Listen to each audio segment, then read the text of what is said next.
கால் பதித்த நாள் தொட்டு மேடையிலே பூரிப்போடு நிற்கின்ற இற்றை நாள் வரை நான் போகிற வழி எங்கும், நான் போகிற ஊரெங்கும் துணைக்கு தன்னுடைய இதயத்தையும் அனுப்பி வைக்கிற என்னுடைய தாய் தந்தையரின் பாதங்களை பணிந்து என்னுடைய பணியை துவங்குவதிலே நான் மிகப்பெரிய மகிழ்ச்சி அடைகிறேன்.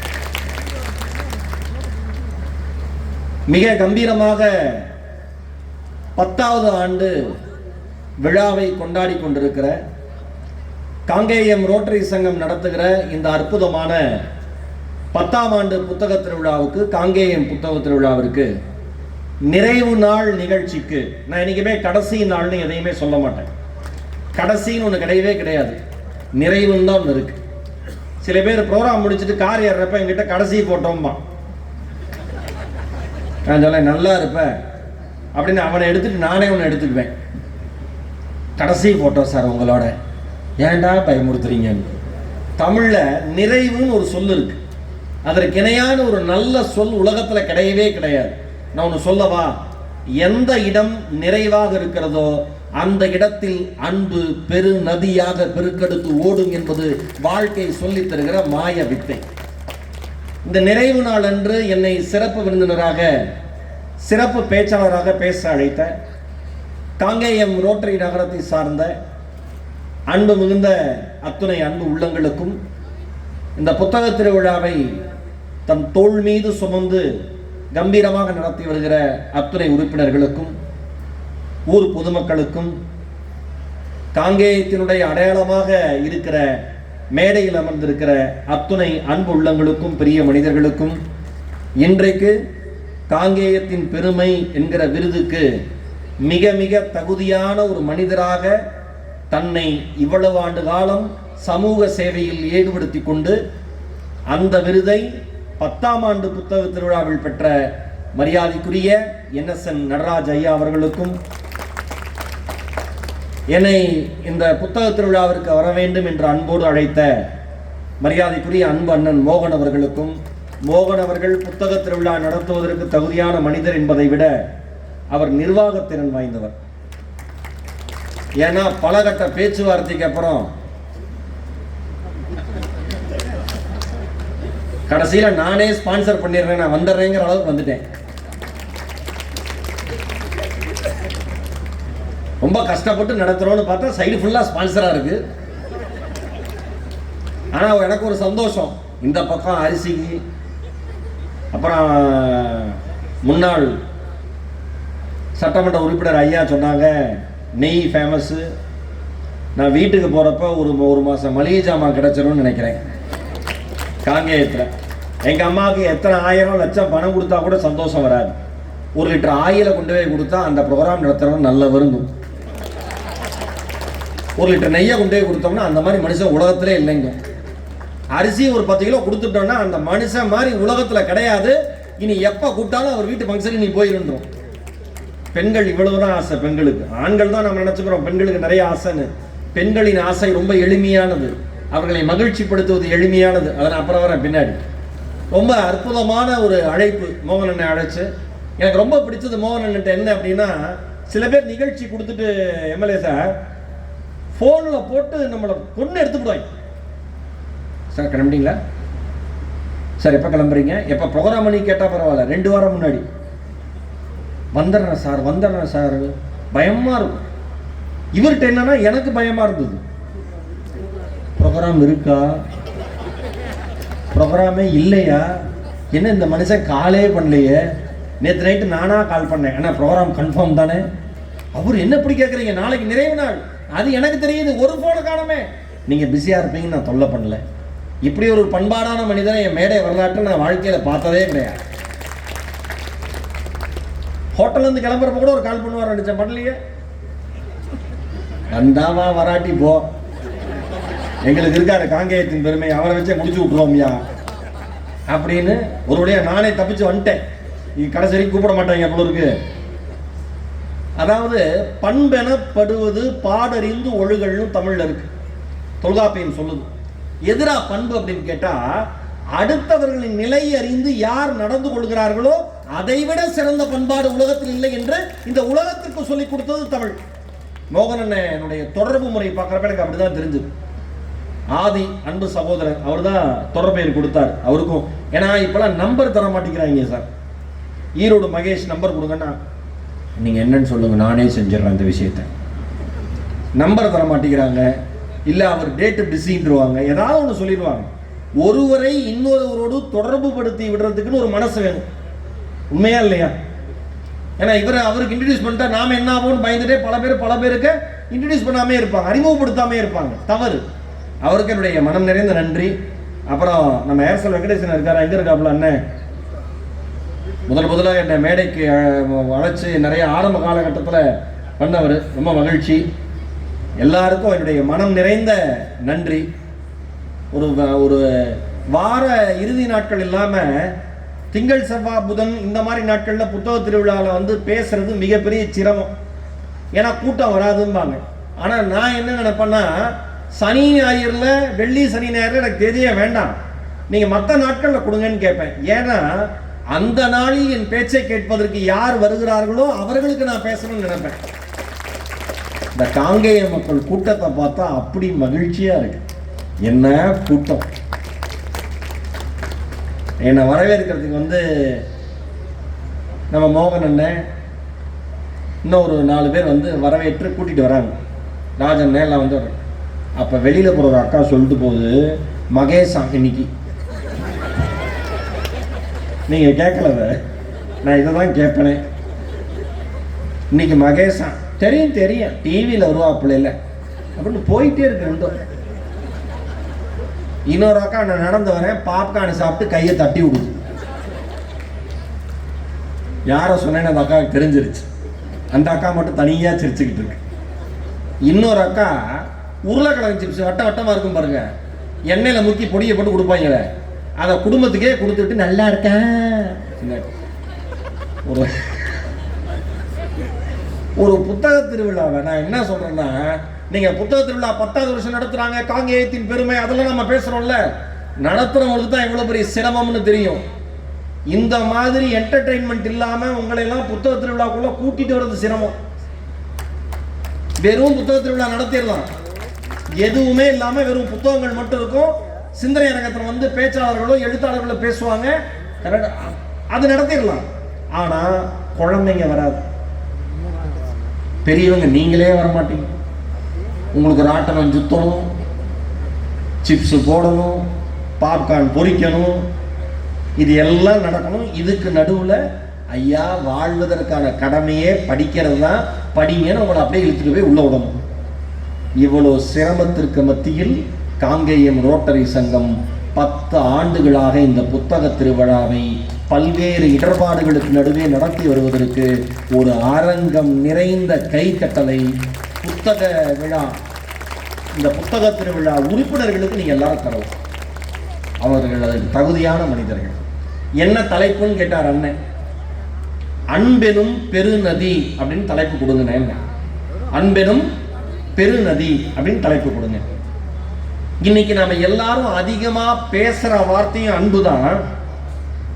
இன்னைக்கு எல்லாற்றையும் இல்லாம போன எண்ணமும் அன்புதான். அன்பாருங்க, அன்பாருங்கன்னு எல்லாரும் பேசுறோம். அன்பா இருக்கோமா? அன்புதான் உலகத்திலே உயர்ந்ததுங்கிறோம், அன்பே தெய்வம்ங்கிறோம், அன்பை தவிர வேறு இல்லைங்கிறோம், அன்பின் வழி அது உயிர் நிலைங்கிறோம், இல்லைன்னா அது என்பதோல் பொறுத்த உடம்புங்கிறோம், அன்பெனப்படுவது யாதனின்னு வள்ளுவர் சொல்றாரு. இது எல்லாமே சரி, ஆனா அன்பு இருக்கா? அன்பின் வழி உயிர்கள் இருக்கா? அன்பின் வழிதான் நம்ம நடக்கிறோமா? எல்லாமே அதுபடிதான் நடக்குதா?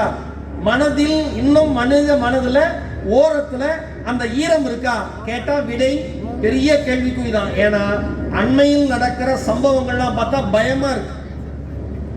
யோசிச்சு பாருங்க, ஒரு வகுப்புக்குள்ள ஆசிரியரை கத்தி எடுத்துக்கொண்டு போய் குத்துகிற மாணவ சமுதாயம் வளர்ந்திருக்கிறது. தன்னால் எதுவும் முடியாது என்று அமைதியாக அறிவை மட்டும் சுமந்தபடி நிற்கிற ஆசிரியரை கிண்டல் அடித்து மாணவர்கள் சுற்றி சுற்றி பாட்டு பாடுகிறார்கள். இவனை ஏண்டா அடிக்கிறேன்னு தடுக்க வந்த டீச்சரை ஒரு பையன் குத்துறான். விளையும் பயிர் முளையிலேன்னு சொன்னோம்ல, இந்த விளையும் பயிர்கள் எல்லாம் சரியான நிலத்தில் தான் விளைகிறதா, இது பயிரின் தவறா அல்லது வளர்த்த அந்த உயிரின் தவறா என்பது யாருக்குமே புரியல. சூழல் இப்படி இருக்கு. உண்மையா இல்லையா? பெற்ற தந்தையை சொத்தின் காரணமாக எட்டி உதைக்கிற மகனினுடைய காணொளி காட்சியை பார்த்த பிறகு அன்று இரவு முழுவதும் எனக்கு தூக்கம் வரவில்லை. எந்த குழந்தை இந்த மண்ணிற்கு வந்தால் என் குடும்பம் தழைக்கும், என் குடும்பம் சிறக்கும் என்று 1000 எண்ணங்களோடு தாயும் தந்தையும் பெற்றெடுத்து தன் லட்சியங்களை எல்லாம் புதைத்துக் கொண்டு அவனுடைய லட்சியங்களுக்காக பாடுபட்டு வளர்த்து இறுதியில் ஒரு சொத்து என்கிற ஒரே ஒரு காரணத்திற்காக பெற்ற தந்தையை நோக்கி பிறந்த மகனினுடைய கால்கள் நீளுகிற பொழுது இந்த சமுதாயம் தலை கவிழ்ந்து கொள்கிறது. நான் யோசிச்சு பார்க்கிறேன். இன்னைக்கு சமுதாயத்தில் இருக்கிற மிகப்பெரிய முதல் பிரச்சனையா நான் பார்க்கிறது என்ன தெரியுமா? பெரியவர்களுக்கு நாம் யாரும் மரியாதையே தருவது இல்லை. ஒருத்தர் கூட தரது கிடையாது. ரிட்டையர் ஆன சும்மா இருக்க மாட்டியான்னு வீட்டில் இருக்கிற பசங்க எல்லாம் கேட்கறீங்களா? அந்த பசங்க அத்தனை பேருக்கு சொல்றேன், நீ சும்மா இருந்தா உங்க அப்பா அம்மா சும்மா இருப்பாங்க. நீங்க சும்மா இருக்கிறதுனா வேலை வெட்டி போகாம இருக்கிறது இல்லை, அவங்கள புரிஞ்சுக்கிட்டு அமைதியா இருக்கிறது. 58 வயசு வரைக்கும் 60 வயசு வரைக்கும் ஒரு அரசு அலுவலகத்திலேயோ தனியார் அலுவலகத்திலேயோ வேலை செய்த ஒரு மனுஷனுடைய மனசு எப்படி பரபரப்பா இருக்கும், எல்லாமே ஒரு நாள்ல இல்லைன்னு ரிட்டையர் ஆயிட்டு வீட்டில் உட்கார்றப்ப அவர்களுடைய எண்ணம் எப்படி இருக்குன்னு மனதளவில் உட்கார்ந்து ஒரே ஒரு நிமிடம் யோசிச்சு பார்த்தா பெரியவங்களுக்கு எப்படி மரியாதை தரணுங்கிற எண்ணம் நமக்கு வரும். ஏன் சொன்னா காதுல கேட்கல? எத்தனை தடவைப்பா சொல்றது? சில சமயம் நான் எங்க அப்பாட்ட சொல்லிடுவேன், அப்பா உங்களுக்கு கேட்குதா இல்லையாப்பான்னு சொல்லிட்டு உடனே நான் அப்பாட்ட வருத்தம் தெரிவிச்சிருவேன். அப்பா சாரி பார்த்தேன், ஏதோ ஒரு இதுல தவறா பேசிட்டேன், பரவாயில்லடான்றாரு எங்க அப்பா. ஆனா அன்னைக்கு இரவு முழுக்க எனக்கு அவ்வளவு சங்கடமா இருக்கும். இன்னைக்கு அவர் வயது மூப்புல உடல் தளர்ந்து இருக்காரு, நான் இளமை திமிரில் இருக்கேன். என் குரல் மேல வருது, வாய்ஸ் ரைஸ் ஆகுது. அவர் குரல் தாழ்ந்திருக்கு. அவர் குரல் தாழ்ந்திருப்பதாலேயே அவர் தாழ்ந்தவர் அல்ல, என் குரல் உயர்ந்திருப்பதாலேயே நான் உயர்ந்தவன் அல்ல. எந்த குரல் எனக்கான குரலை வழங்கியதோ அந்த குரலுக்கு மரியாதை தருவதுதான் என் குரலுக்கான சிறப்பு. அன்பு இல்லையா? அம்மா அப்பா கிட்டே இல்லையங்க, அப்புறம் எங்க அடுத்தவன்ட்டு இருக்கும். சொத்து இருந்து அப்பாவை நல்லா பார்த்துக்குவேன், அம்மாவை நல்லா பார்த்து. எங்க அப்பா மாதிரி ஏன் 4 ஏக்கர் வச்சிருக்காரு, அதனால நான் அவரை வச்சிருக்கேன். பணம் இல்லாதவங்க வீட்டில் போய் வயது முதிர்ந்த நிலைமையை பாருங்க, வருத்தமா இருக்கும், அவ்வளவு வருத்தமா இருக்கும். இன்னைக்கு கோயம்புத்தூர் விமான நிலையத்தில் இறங்கிட்டு நம்ம அந்த நார்வேல் ஆரியமான் ஹோட்டல் இருக்கு, அங்க லஞ்சு சாப்பிட்டுட்டு வெளியே வர வயது முதிர்ந்த மூதாட்டி ஒருவர் நின்றுகிட்டு காசு கேட்டுட்டு இருக்காங்க. எனக்கு ரொம்ப சங்கடமா இருந்தது. வயதானவர்கள் கையேந்துகிற பொழுது எனக்கு என்னவோ மனசு ரொம்ப சஞ்சலப்படும், தாங்கவே தாங்காது. எந்த எண்ணத்துல இவங்க வாழ்க்கை ஆரம்பிச்சிருப்பாங்க, எவ்வளவு பெரிய கனவுகளோட அந்த உள்ளம் வாழ்க்கை ஆரம்பிச்சிருக்கும். ஆணா இருக்கட்டும் பெண்ணா இருக்கட்டும், வாழ்க்கை ஏதோ ஒரு உணவகத்தின் முன்பு கையேந்த வைக்கும் என்று 40 வருடங்களுக்கு முன் அவர்கள் நினைத்து பார்த்திருப்பார்களா? 20 வருடங்களுக்கு முன் அவர்கள் நினைத்து பார்த்திருப்பார்களா? கிடையவே கிடையாது. கையேந்தி அந்த மூதாட்டி நிற்கிறாள். எனக்கு தெரிந்த ஒரு 70 வயதை கடந்த வாழ்க்கையினுடைய பழுத்த பழம் அந்த மூதாட்டி. வயதான அம்மா, நான் காசு கொடுக்குறேன், என்னால முடிஞ்ச ஒரு தொகையை கொடுக்குறேன், ஆயா சாப்பிட்டுருங்க, இங்க நிக்காதீங்க, வேலை நடக்குது, எல்லாம் வேகமா வராங்க, ஓரமா நில்லுங்கன்னு சொன்ன அடுத்த செகண்ட் அந்த அம்மா கண்ணில இருந்து கண்ணீர் துளிகள். ஏன் அழுகிற? பசிக்குதான்னு கேட்டேன். அதுக்கு அந்த அம்மா சொல்லுச்சு, இப்படி ஆறுதலாக என்னிடம் பேசியே பல வருடம் ஆகிவிட்டது, மனிதர்கள் என்னிடம் பேசுவதே இல்லைன்னு. நான் ஒன்னே ஒன்று சொல்றேன், இருக்கிற அத்தனை பேருக்கும் பொருளோ சொத்தோ தங்கமோ வைரமோ எதுவுமே நீங்க சக மனுஷனுக்கு தர தேவையே இல்லை. அவன் ஒரு துயரற்ற கண்ணீர் சிந்துகிற பொழுது, டே கவலைப்படாத நான் இருக்கேன்னு சொன்னா போதும், அந்த மனுஷன் மேல வந்துடுவான். அண்மையில சசிகுமார் ஒரு இன்டர்வியூல சொல்லியிருந்தார், ஒரு நாள் எல்லாமே என்னுடைய இயக்குனர் நடிகர் சசிகுமார் அவர்கள், ஒரு நாள் எல்லாமே என்னை விட்டு போயிடுச்சு, எனக்காகவே இருந்த என் சகோதரர் இறந்து விட்டார், பொருளாதார இழப்பு, எல்லாமே என்னை விட்டு போயிடுச்சு, ஒருத்தர் கூட இல்லை, அவ்வளவு பேர் கூட இருப்பாங்க, திரும்பி பார்க்குற ஒருத்தர் கூட இல்லை, அதான் மனுஷன். அதான் காதலிக்க நேரமில்ல பாலையா சொல்லுவான்னு நினைக்கிறேன், ஆபத்துன்னு வரும்போது சடார்னு தள்ளி படார்னு கதவை போடுற மாதிரி அவன் பேர் தான் பணக்காரன் அப்படின்பாரு. யாருமே இல்லை. எனக்கு அவங்க யாரும் பண உதவி செஞ்சிருக்க வேண்டாம். நான் இருக்கேன் நண்பா, பார்த்துக்கலான்னு ஒரு வார்த்தை சொல்லி கூட இருந்தா போதும், நான் ஜெயிச்சிருப்பேன், கவலை இல்லாமல் இருந்திருப்பேன். நான் உண்மையா இல்லையா?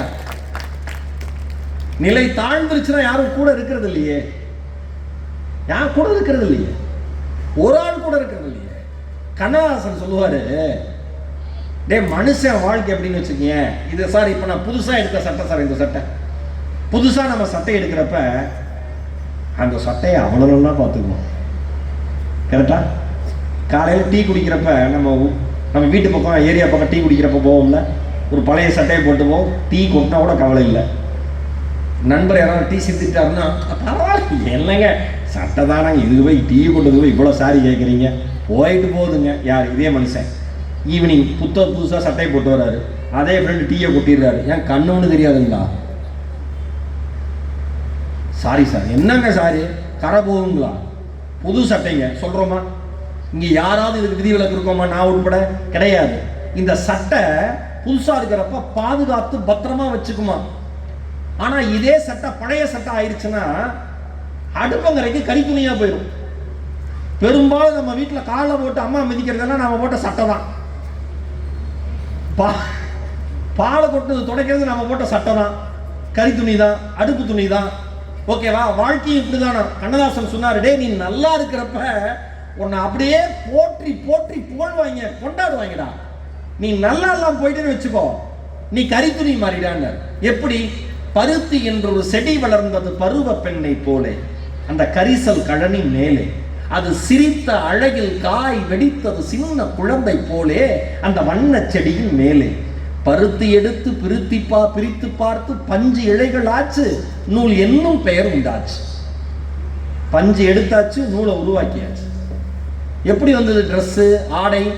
அழகு வண்ணம் கலந்து நின்றதும் ஆடை வந்தது மெல்ல, பிறர் மானம் காத்து கொள்ள இடை குழையும் மாதர் உடையில் ஏறி கோல கவிதை சொல்ல உடல் மூடி மறைத்து கொள்ள. ஆஹா, வந்துருச்சே ட்ரெஸ் அழகா. அருமையான ரசனைக்கு மனமார்ந்த நன்றி. என்ன ஆச்சு அதுக்கப்புறம்? அந்த துணியில் ஒன்று கிழிந்து அடுப்பங்கரைக்கு வந்து, அந்த துணியில் ஒன்று கிழிந்து அடுப்பங்கரைக்கு வந்து படிக்குது இந்த சிந்து, தன் சொந்தக்காரர் பலரை எண்ணி துடிக்குது மனம் வெந்து, கதை சொல்லுது தனை நொந்து. என்ன கதை சொல்லுச்சு அந்த துணி? வாழ்ந்த நாளில் வாழ்ந்த எண்ணெய் வைத்த இரும்பு பெட்டி. பீரோல புது சட்டை புது புடவைனா அதுதான் டாப்ல இருக்கும், பழைய புடவைலாம் கீழே போயிடும். அம்மா சிரிக்கிறாங்க. பழைய புடவைலாம் கீழே போயிடும். பல புருஷனுக்கு அந்த பொண்டாட்டி ஏன் இந்த புடவை வச்சிருக்குன்னே தெரியாது. பல பொண்டாட்டிங்களுக்கு புருஷனை ஏன் வச்சிருக்கோன்னே தெரியாது. அது வேற விஷயம் வச்சுங்க. அவர் பாட்டு வருவார், போய்கிட்டு இருப்பார் சாதாரணமாக. எதுக்குன்னு இவ்வளோ புடவை இருக்க உங்களுக்கு என்னங்க தெரியும்? பொம்பளையா இருந்து பாருங்க, இது ஒன்று சொல்லிடுவாங்க. ஏன் ஒரு புடவை என்ன புடவை எதுக்கு இவ்வளோன்னு கேட்டதுக்கு நான் ஏன் பொம்பளையா இருக்கணும்? கொடுங்க, உங்களுக்கு புரியாதுங்க. சட்டை புது சட்டை பாத்திரி சாயம் பேர போது தனியாக தோச்சு போடு, கலர் ஒட்டிடக்கூடாது, இவ்வளோ கண்டிஷன். அம்மாட்ட துவைக்கிறதே நமக்கு அந்த அம்மா செய்கிற புண்ணியம், தோச்சு தருது. ஆக்சுவலாக நம்மளை துவைக்கணும், நாம் பண்ண வேலைக்கு நாம் பண்ண அணியாதுக்கு நம்மளை தோச்சு காய போடணும். ஏதோ சட்டையை தோச்சு காய போடுறது புண்ணியத்துக்கு, ஏன்னா சரின்னு விட்டுறது. அதை கேட்கறதுல 1008 வியாக்கான அங்கே போய் பேசுறது. அந்த என்ன சொல்லுச்சு அந்த துணி? அது சொல்லுது, வாழ்ந்த நாளில் வாழ்ந்த எண்ணெய் வைத்த இரும்பு பெட்டி இன்று உதைக்கும் எண்ணெய் எட்டி, நிலை தாழ்ந்த போது மனிதன் கூட உடைந்த பானை சட்டி, யார் உறவு கொள்வார் ஒட்டி. நிலை தாழ்ந்துச்சுன்னா ஒண்ணுமே கிடையாது. நான் அடிக்கடி சொல்லுவேன், சார் நீங்க ரொம்ப சிம்பிளா இருக்கீங்க, நீங்க ரொம்ப ஹம்பிளா இருப்பீங்க இல்ல என்று சொல்லுவாங்க. எனக்கு சிரிப்பா இருக்கும். கிடையவே கிடையாது, இப்படிதான் இருக்கணும். இதுல பாராட்டுறதுக்கு ஒண்ணுமே இல்லை. ஏன்? நீங்கள் கொடுக்கிற மரியாதை, நீங்கள் எடுக்கிற புகைப்படம், நீங்கள் எடுக்கிற வீடியோ, நீங்கள் என்னை பாராட்டுகிற பாராட்டு எதுவுமே எனக்கானது அல்ல, நான் இருக்கிற இடத்திற்கானது. எல்லாமே எனக்கானது கிடையாது. எதுங்க? நான் இருக்கிற இடத்துக்கானது. இதே ஈரோடு மகேஷ் இதே அளவு தமிழ் தெரியும், இதே அளவு நகைச்சுவை தெரியும், இதே அளவு நல்லா பேசுவாரு. மோகன் என்ன கூப்பிட வாய்ப்பு இல்லை. ஏன்னா மோகனுக்கு என்ன தெரியாது, காங்கேயம் ரோட்டரி சங்கத்துக்கு தெரியாது, புத்தகத்தில் உள்ள உறுப்பினர்களுக்கு தெரியாது. உண்மையா இல்லையா?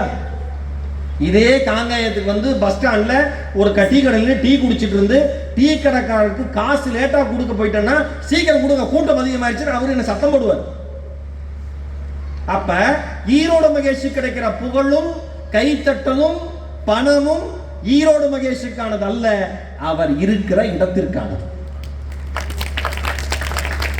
நான் எல்லாத்தையும் சொல்றேன், நீங்கள் இருக்கிற இடத்தை பொறுத்துதான் உங்களுக்கான மரியாதை என்பதை நீங்கள் புரிந்து கொண்டால் எல்லா மனிதனையும் எப்பொழுதும் நேசிக்கிற மனிதனாக நீங்கள் நிச்சயம் இருப்பீர்கள்.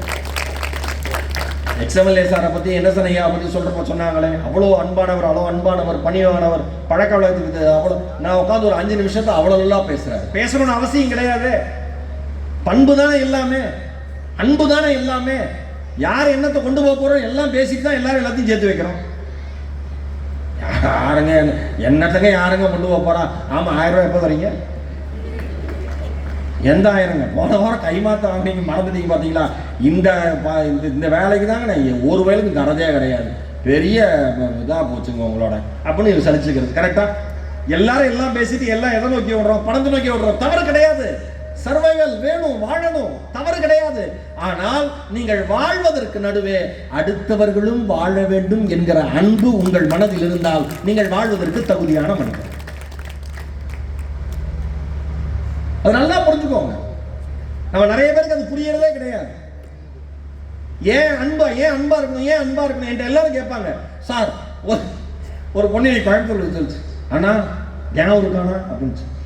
அம்மா, நான் வருஷத்துக்கு 200லேருந்து 250 மேடையில் பேசுகிறேங்கன்னு, யாருன்னு தெரியல கண்ணு, மன்னிச்சிருக்கேன்னு.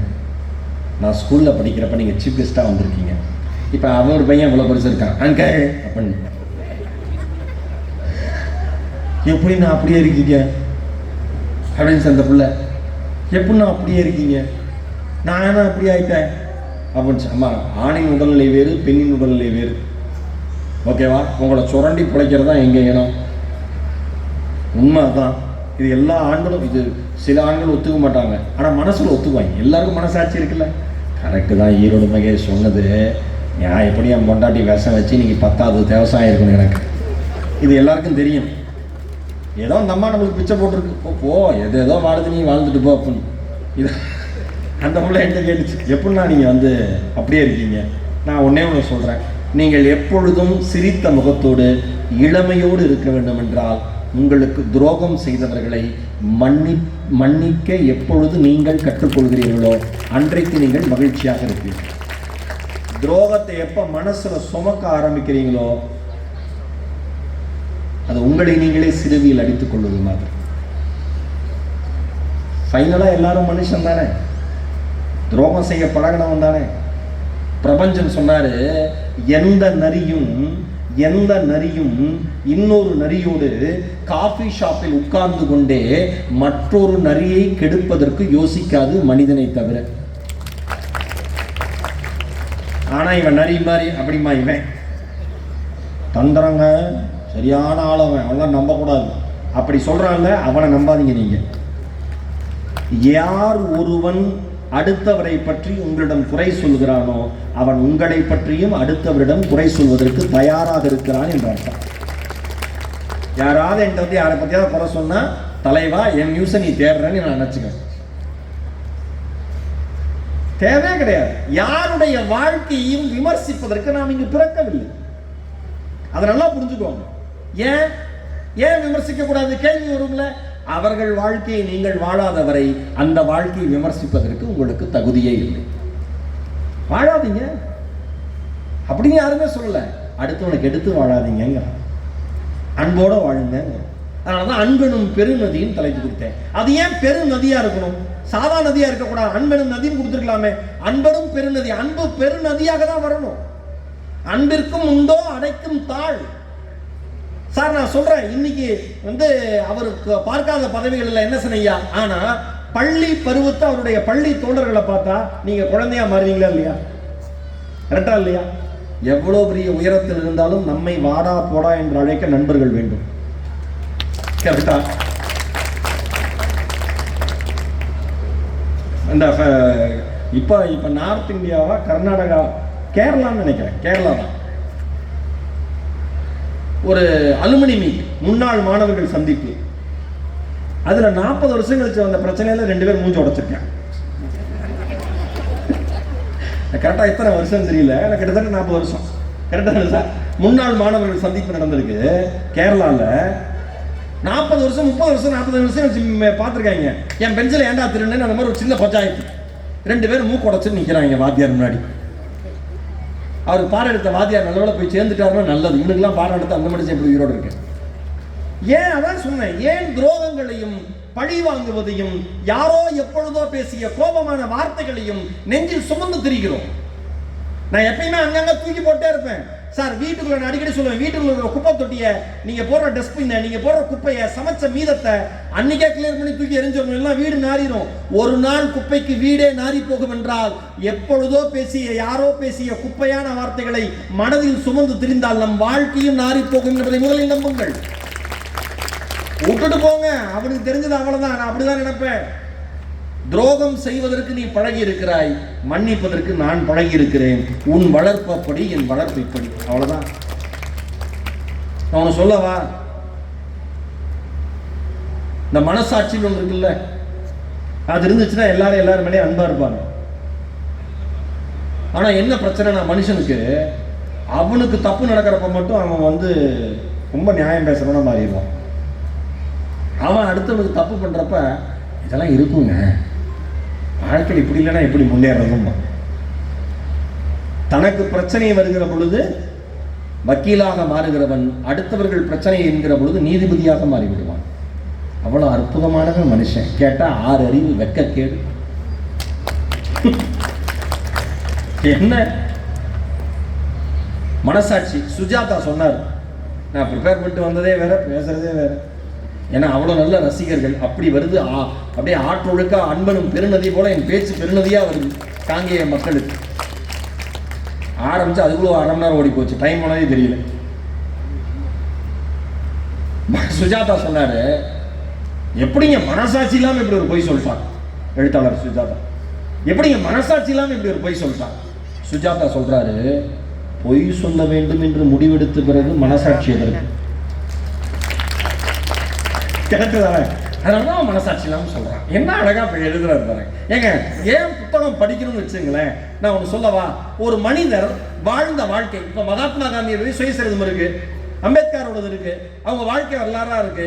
அவர்கள் அவ்வளவு ஆண்டுகள் வாழ்ந்த வாழ்க்கையை நாம வாழ்ந்து அனுபவிச்சு கத்துக்க முடியாது.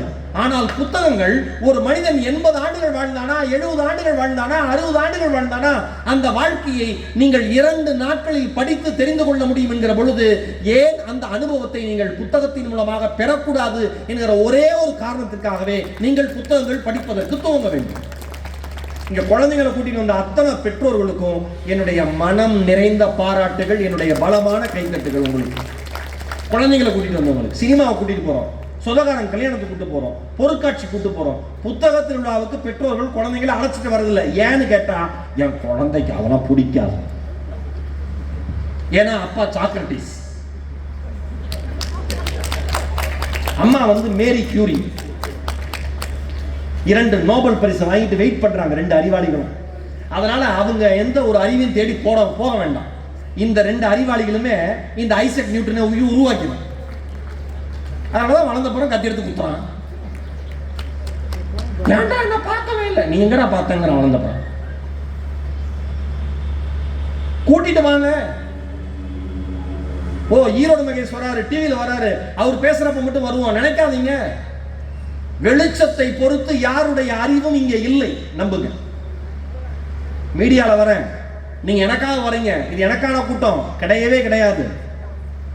எனக்காகவும் இந்த கூட்டம். மீடியாவில் இருக்கிறவங்க, வெளிச்சத்தில் இருக்கிறவங்க மட்டும்தான் மிகப்பெரிய அறிவாளிங்க, அவங்கள பார்த்து ஓடலாம் கேட்கலாம் கிடையாது. அடுத்த வருடம் 11ஆம் ஆண்டு புத்தக திருவிழா இங்கே நடக்கிற பொழுது முதல் நாள் சிந்தனை அரங்கத்திலிருந்து நிறைவு நாள் சிந்தனை அரங்கம் வரை எந்த பேச்சாளர்கள், எந்த எழுத்தாளர்கள் வந்தாலும் இதே அளவு கூட்டம் அவர்கள் பேச்சை கேட்டு கை தட்டி ரசிக்க வேண்டும். நான் ஒன்று சொல்லவா, சிந்தனையாளனை, எழுத்தாளனை, பகுத்தறிவாளனை எந்த சமூகம் கைத்தட்டி ஆதரிக்கிறதோ அந்த சமூகம் வீழ்ந்ததாய் சரித்திரமே இல்லை என்பதை முதலில் நம்புங்கள். கூட்டிட்டு வாங்க குழந்தைங்கள. அம்மா ஒண்ணுமே புரியலமாங்க, கேள்றா செல்லுன்னு சொல்லுங்க. அம்மா எனக்கு என்னம்மா சும்மா என்னமா நான் கேட்கறது, எனக்கு உடம்பு சும்மா உட்காருன்னு சொல்லுங்க. சும்மா உட்காருன்னு சொல்லுங்க. 1 மணி நேர பேச்சில், ஒரு 1.5 மணி நேர பேச்சில் ஏதாவது 2 வார்த்தைகள் அந்த குழந்தைகளின் காதுகளில் சென்று விழும். அந்த குழந்தைகளை யோசித்துக் கொண்டே இருக்கும். நான் ஒண்ணு சொல்லவா, நீங்க பேசுறது தானே உங்க குழந்தைங்க வெளியில பேசுது. உங்களோட ஜெராக்ஸ் காப்பி தானே உங்க குழந்தைங்க. நீங்க பெரிய ஆதார் கார்டு, அது சின்ன ஆதார் கார்டு, அவ்வளவுதானே. என் பிள்ளை இப்படி பண்ணுவான்னு நினைக்கவே இல்லை. ஏன் நீ பண்ணிருக்க? நானும் அப்படி பண்ணதே இல்லை தலைவா. உனக்கு அந்த எண்ணம் இருந்திருக்கு. நான் அடிக்கடி சொல்லுவேன், நீங்கள் நினைத்தது ஒருபோதும் முளைக்காது, நீங்கள் விதைத்தது மட்டும்தான் முளைக்கும். அதான் உண்மை. நாம சொல்றதா நம்ம குழந்தைங்க. ஓ மகேஷ் மாமா நீங்க வந்தாடுறா, பேசினார்டா, உனக்கு ஒன்றும் புரியலன்னு சொன்னா இல்ல, அதுல அன்பு தான் பெருசுன்னு அவர் சொன்னார்டா. 2 வாரத்தை வீட்டில் போய் பேசுங்க. போனோட பெரிய 1000 கோடி டேர்ன் ஓவர், பெரிய பெரிய ஆளுங்க இங்க சும்மா உட்காந்துருக்காங்க போனை பார்க்காம, கீழே உட்காந்துக்கிட்டு. எனக்கு தெரிஞ்சு நம்ம ஊர்ல போன் யூஸ் பண்றதுக்கு ஒவ்வொருத்தரும் 1000 கோடி டேர்ன் ஓவர் பண்ணணும். நம்ம ஊர்ல பேசுற பேச்சுக்கு ஏன் வந்து சிக்னல்லாம் ஒர்க் ஆகல? பேச்சு ஃப்ரீன்னு பண்ணாலும் பண்ணாங்க, பேசு பேசுன்னு பேசுறேன். அப்புறம் மாமா எங்க காட்டுலையா வீட்லையா, எங்க இருந்தா என்னடா நீ வேலையை பாடுற. இன்னொன்னு, நல்லா இருக்கீங்கன்னு கேட்கறதுக்கே டைம் இல்லை போன்ல. எல்லாரும் நம்ம அன்பு எப்படி சுருங்கி போச்சுன்னு சொல்றேன். யாராவது யாருக்காவது கால் பண்ணா நம்ம அட்டன் பண்ணி என்ன சார் சொல்றோம், சொல்லுங்க சொல்றோமா? நீ நல்லா இருந்தாரு, நல்லா இல்லாட்டி நாசமா போ, என்னன்னு சொல்லு, விஷயத்த சொல்லு. அந்த நிலைமைக்கு வந்துருச்சா வாழ்க்கை? சொல்லுங்கன்னு சொல்றோமா? இங்க இருக்கிற அத்தனை பேருக்கு சொல்றேன், காங்கேய மக்களுக்கு இந்த 10வது புத்தக திருவிழாவின் போது நான் வைக்கிற முதல் வேண்டுகோள் என்ன அப்படின்னா, யாராவது உங்களுக்கு எப்பொழுதாவது தொலைபேசியில் அழைத்தால், கைபேசியில் அழைத்தால், அதை அழைப்பை எடுத்துட்டு நல்லா இருக்கீங்களான்னு முதல்ல ஒரு வார்த்தையை கேட்டுட்டு அதுக்கப்புறம் சொல்லுங்கன்னு ஆரம்பிங்க. எடுத்தோம் சொல்லுங்க. ஏன்னா இவர் பேசிட்டு வச்சோன்னா இவர் உடனே ட்ரம்ப் கிட்ட போய் பேச போறாரு. ஈரான் போர் பத்தி இப்ப ஒரு பேச்சுவார்த்தை நடக்குது. உடனே இஸ்ரேல் அதிபர்கிட்ட பேசிடுவார் இவர் போன் வச்சோன்னு.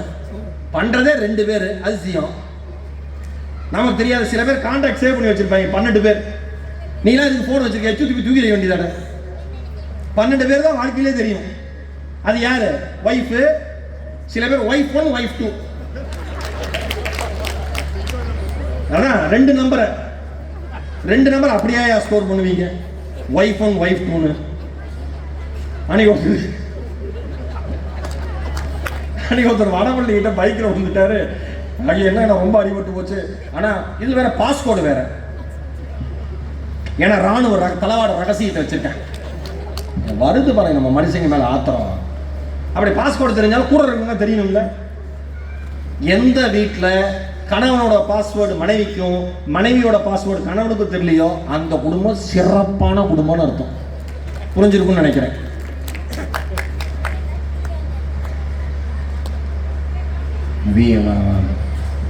எங்களுக்கு எங்களோட பிரைவேசி ரொம்ப முக்கியம். அதுக்கே கல்யாணம் பண்ணிட்ட 10 பேர் கிளம்பி வந்துடுவாங்க. இதுக்கு இல்லை, இதில் உளவியல் ரீதியாக ஒரு வெங்காய ரீதியாகவும் உரிக்க வேண்டாம். நீங்க உரிச்சு தான் குடும்பம் இப்படி உறிஞ்சு போச்சு. வெளிப்படையான அன்பு எப்பொழுதும் ஏமாற்றத்தை தராது என்பதில் குடும்பத்தில் இருக்கிற உறுப்பினர்கள் உறுதியாக இருக்கு. வைஃப் எப்ப போனை கேட்டாலும் கொடுக்குற புருஷன் ஓரளவு நம்பலாம். ஆமா, ஓரளவு தான் நம்பலாம். டெலிட் பண்ணிட்டு உள்ளவன் தானே. நீங்க அனுப்புற எந்த மெசேஜுமே டெலிட் பண்ண முடியாது. வாழ முடியும் நம்மளால. 3வது நாள் அம்மிகளை போட்டு கொண்டு விடும் அம்மா. வெளிப்படையா அன்பா இருங்க. ஏன் அன்பை சுருக்குறீங்க? என்ன பிரச்சனை? நம்ம ஓவராலா நம்ம யோசிச்சு பார்த்தா நம்ம எப்படி மனசளவுல சுருங்கி போயிட்டோம், எவ்வளவு மாற்றத்துக்கு ஆளாயிட்டோம். இந்த குழந்தைகளை கூட்டிட்டு இந்த பேச்சு முடிச்சோன்னா ஒவ்வொரு நாள் அடுத்த வருஷத்தும் இதை ஃபாலோ பண்ணுங்க. சிந்தனை அரங்கத்துக்கு வந்து ஒரு பேப்பர் பேனாவோட வாங்க, குறிப்பிடுங்க பேச்சை. எடுத்த குறிப்பை கொண்டு போய் வீட்டுக்கு போயிட்டு குழந்தைய உட்கார வச்சு அதுகிட்ட பேசுங்க, குடும்பத்தோட பேசுங்க. இவங்க இதெல்லாம் சொன்னாங்களே, இது சரியா? எந்த கருத்துக்கும் மாற்று கருத்து உண்டு. ஓகேவா? எந்த கருத்துக்கும் மாற்று கருத்து உண்டு. நல்லா ஞாபகம் வச்சுங்க. யார் கருத்தும் இங்க சரியான கருத்து இல்லை, யார் கருத்தும் இங்க தவறான கருத்தும் கிடையாது. எல்லா கருத்தையும் நம்ம பேசலாம், லாஜிக்கா எதிர்த்து பேசலாம், கேள்வி கேட்கலாம், உரிமை உண்டு. பேசுங்க, சரியா தவறான்னு பேசுங்க. இன்னும் என்ன மாதிரி புத்தக திருவிழாவில் கொண்டு வர வைக்கலாம், வந்து மோகன் சார்ட்டையும் புத்தக விழா உறுப்பினர்கிட்டையும் சொல்லுங்க. இந்த 10 ஆண்டுகள் ஒரே ஒரு நபர் நான் இந்த மாதிரி புத்தகங்கள் காங்கேய புத்தக திருவிழா இருந்தா நல்லா இருக்கும்னு யாராவது சொல்லியிருக்காங்களா? எனக்கு தெரியும், நம்ம ஆளுங்க பத்தி சொல்ல மாட்டாங்க. இனிமேல் சொல்லுங்க, எங்கேயாவது ஒரு புத்தகம் படிச்சிருப்பீங்க, நல்லா இருந்திருக்கும், வந்து சொல்லுங்க. சார் இந்த புத்தகம் நல்லா இருக்கு, இதை நம்ம புத்தக திருவிழாவில் நீங்க இந்த வருஷம் நீங்க அதிகமாக ஃபோக்கஸ் பண்ணலாம்னு நினைக்கிறேன், இதுல அவ்வளவு நீதி இருக்கு, உதவுன்னு நினைக்கிறேன், சொல்லுங்க. சார் புத்தகம் மட்டும்தான் சார், நான் எப்பயுமே நான் பயங்கரமான எல்லாரும் சொல்லுவாங்க, சார் உங்க மோட்டிவேஷன் ஸ்பீச் பார்த்து எனக்கு சூப்பரா இருந்தது சார், நான் ஸ்டேட்டஸா வச்சிருக்கேன் சார், இவ்வளவு வீடியோ சேவ் பண்ணி வச்சிருக்கேன் சார், ஆனா நானும் மனுஷன் தானே, எனக்கு சோகமான துயர் உறுகிற சம்பவங்கள் வரும் தானே, அந்த மொமெண்ட்ஸ் வரும் தானே, அந்த தருணங்கள் வரும் தானே, அந்த சமயத்தில் நான் என்ன தெரியுமா பண்ணுவேன், நான் ரொம்ப மகிழ்ச்சியா இருந்தாலும் சரி, ரொம்ப துயரமா இருந்தாலும் சரி, புத்தகங்கள் படிப்பது மட்டும்தான் எனக்கான ஒரே தீர்வு, வேற எதுவும் கிடையாது. வெறித்தனமா உட்கார்ந்து படிப்பேன். ஏன்?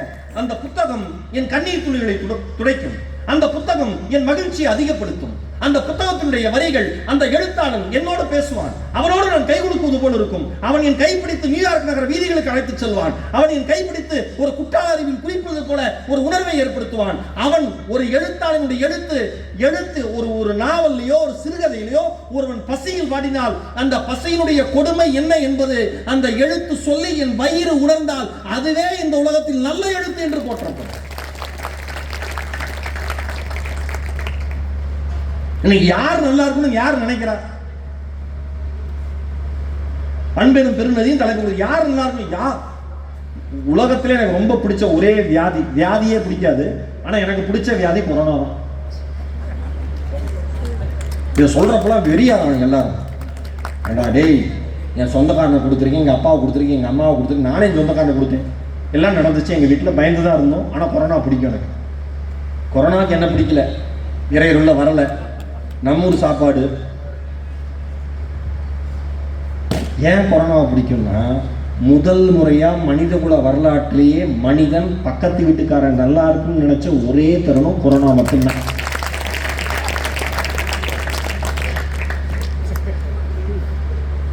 அது வரைக்கும் எவன் எப்படி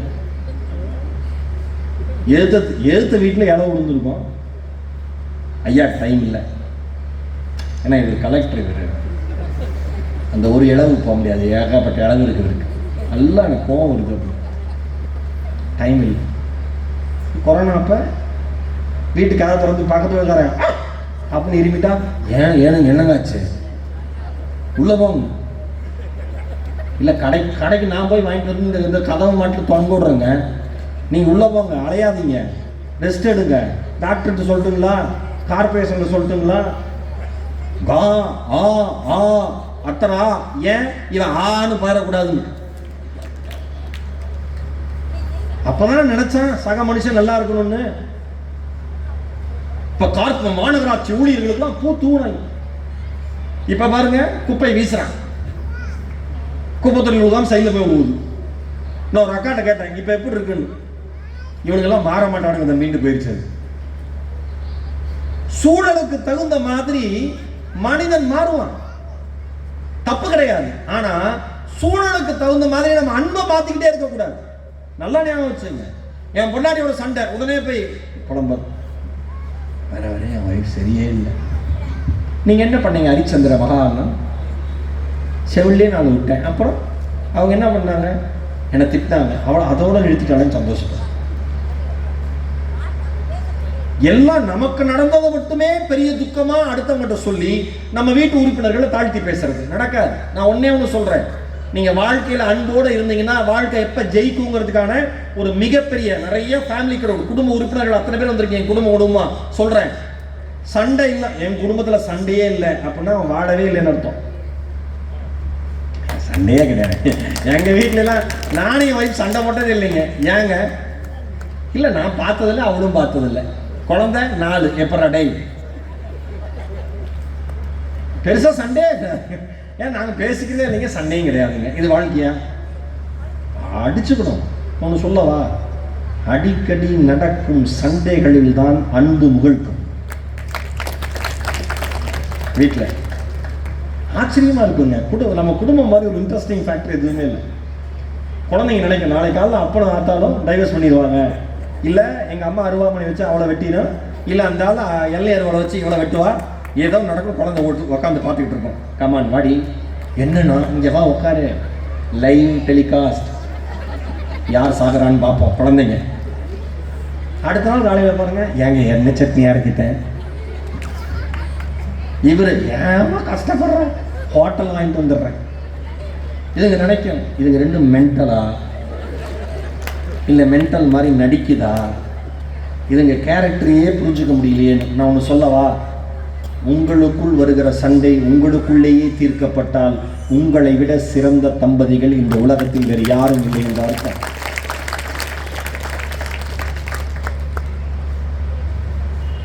அம்மா புருஷனோட சண்டை ஓட்டு அம்மா வீட்டுக்கு போயிடுச்சு. இப்போலாம் யாரும் போகிறதில்லை, நம்ம எதிர்பார்த்து தான் சண்டை போடுறோம், யாரும் போகிறதில்லை, தெளிவாக இருக்குங்க எல்லாம். அப்படியே போனால் மாமியார் சொல்லியிருக்காங்க, மாப்பிள்ளை மாதிரி தங்கமானவர் இல்லை போடி அங்கேயே. நான் மாமியார்கிட்ட கால், ஏம்மா ஒரு 2 நாள் வச்சுங்க, முடியாது மாப்பிள்ளை, 24 வருஷம் கட்டி காப்பாற்றி உங்கள்கிட்ட ஒப்படைச்சிட்டேன், உன் தலைவிதி, வாழ்ந்தா வாழ் செத்தா சாப்போ. ஒரு அம்மா சண்டை போட்டு புருஷன் சண்டை போட்டு அவங்க அம்மா வீட்டுக்கு போயிருக்கு.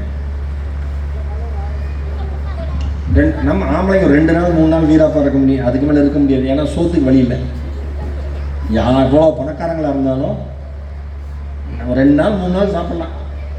இன்னொன்று வீடு வந்து அவ்வளோ நல்ல வீடை இந்த வீட்டில் மனுஷன் இருந்தானாங்கிற அளவுக்கு 3 நாளில் மாற்றிடுவோம். இந்த வீட்டில் குடும்பம் செயல்பட்டுதா அந்த அளவுக்கு. ஒரே ஒரு நாள் டீயோ காப்பிலையோ சர்க்கரையை போட புருஷன் கிச்சனை கொடுங்க, 10 டப்பா மாற்றி விடுவான் சர்க்கரை தேடி.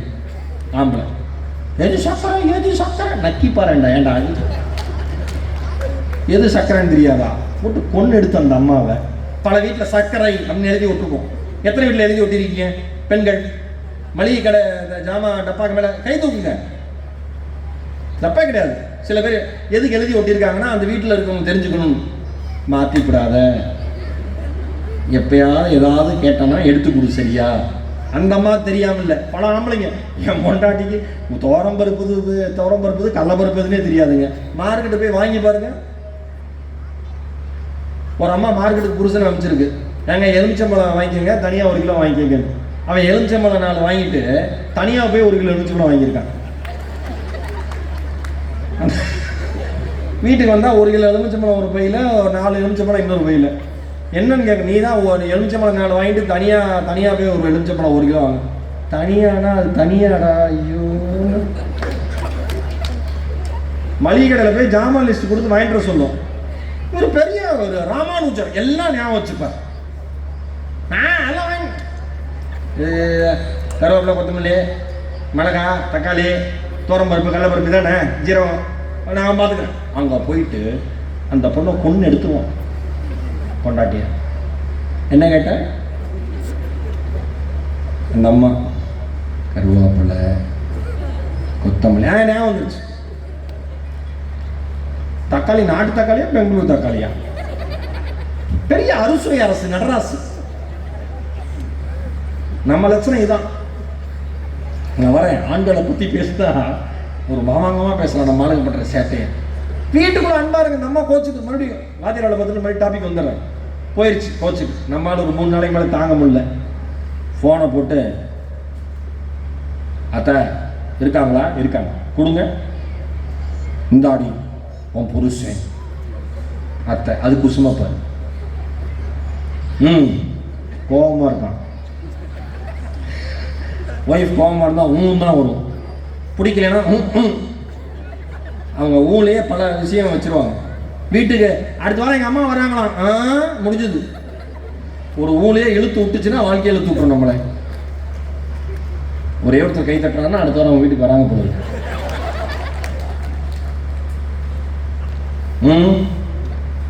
தெரியாமல் சண்டை ஓட்டேன், வீட்டுக்கு வந்துரு. இந்த அம்மா ஓஹோ ஒரு டம்ளர் எடுங்க, கிச்சனில் இருக்கிற ஒரு டம்ளர் எடுங்க. எடுத்துட்டேன். குட்டி எரிஞ்சிட்டேன். எப்படி அந்த டம்ளர் சில்லாக உறைஞ்சிச்சோ எப்படி அதை மறுபடியும் ஒட்ட வைக்க முடியாதோ என் மனசையும் ஒட்ட வைக்க முடியாது. I am very sorry. இவன் சொல்லியிருக்கான், எரிஞ்சது சில்வர் டம்ளர். அந்த மாதிரி சொல்லியிருக்கு, நாளைக்கு வந்து கூட்டிகிட்டு போங்க. இவ்வளோ தான் இருக்கணும் சண்டை. சண்டை இவ்வளோ தான் இருக்கும். எப்பொழுது முதல் நாள் சண்டையில் பேசிய வார்த்தைகளை அடுத்த நாள் காலையில் மீண்டும் பயன்படுத்தாமல் இருக்கிறீர்களோ நீங்கள் சிறந்த தம்பதிகளாக வாழ்வதற்கு தகுதியானவர்கள் என்று அர்த்தம். அன்பாருங்க, முடிஞ்ச வரைக்கும் அன்பாருங்க. யார் எப்பொழுது விடைபெற்றுக் கொள்வார்கள் என்பது யாருக்கும் தெரியாது. அவ்வளோ கட்டுமஸ்தான உடம்புல ஜிம்மில் ஒர்க் அவுட் பண்ணுற ஒரு ஆளை பார்த்தா இந்த ஆள் மாதிரி நம்ம இல்லையேன்னு நம்ம ஏங்குவோம். அந்த ஆளே அடுத்த நாள் இல்லாமல் போயிடுறாரு. வாழ்க்கை மிகப்பெரிய கேள்விகளையும் விடையையும் தன்னகத்தை வைத்துக்கொண்டு நம்மை விளையாட விட்டு பார்க்கிறது. யாருடைய வாழ்க்கை புத்தகத்தில் நம் பக்கம் எந்த பக்கம் எப்பொழுது கிழிக்கப்படும் என்பது யாருக்கும் தெரியாது. இருக்கிற வரை அன்போடு இருங்கள், பழகுகிற வரை அன்போடு பழகுங்கள். ஒரே ஒரு விஷயம், அன்பை வைத்து ஒருபோதும் நட்பை விற்காதீர்கள். அன்பை வைத்து ஒருபோதும் சொந்தத்தை ஏமாற்றாதீர்கள். அன்பை வியாபாரத்திற்காக பயன்படுத்தாதீர்கள்.